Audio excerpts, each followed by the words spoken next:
ਲਓ ਜੀ, ਅੱਜ ਅਸੀਂ ਧੋਰਾ ਧਰਤੀ ਦੇ ਵਿੱਚ ਇੰਜੋਏ ਕਰਦੇ ਆਂ। ਬੱਕਰੀਆਂ ਭੇਡਾਂ ਚਰਾ ਰਹੇ ਆ। ਦੋ ਛੇੜੂ ਨੇ ਮੇਰੇ ਨਾਲ ਅਸਿਸਟੈਂਟ, ਮੀਆਂ ਹਾਕਮ ਅਲੀ ਤੇ ਇੱਕ ਹੈਨ ਖੁਰਸ਼ੈਦ ਅਲੀ।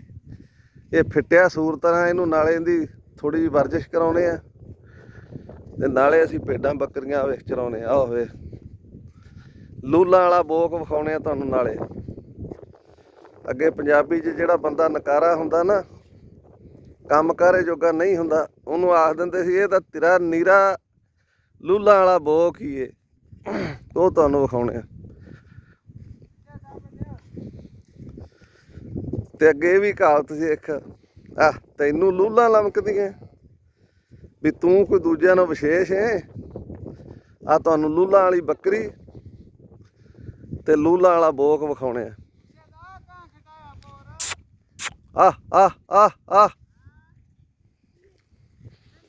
ਆ ਗਾ ਨਰਮਾ ਬੀਜਿਆ।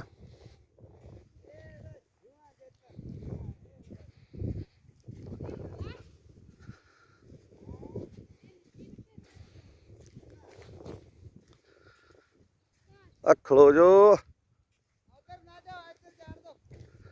ਓਏ, ਉਹ ਮੈਂ ਲੂਲਾਂ ਵਾਲੇ ਬੋਕ ਦੇ ਨੇੜੇ ਜਾਸਾਂ।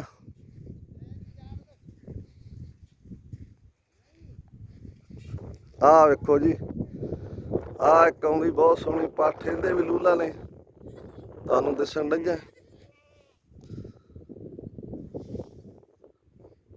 ਆ ਜਾਂਦੀ ਪਈ, ਉਹਦੇ ਗਲ ਦੇ ਥੱਲੇ ਜੋ ਲਮਕਦੇ ਨਾ ਦੋ ਲੰਮੇ ਲੰਮੇ, ਆ ਪਿਛਲੀ ਦੇ ਡੱਬੀ ਦੇ ਵੀ ਲਮਕਦੇ ਨੇ।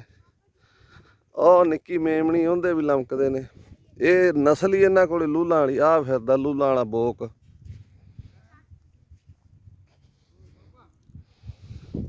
ਛੇ ਛੇ ਆ ਵੇਖੋ,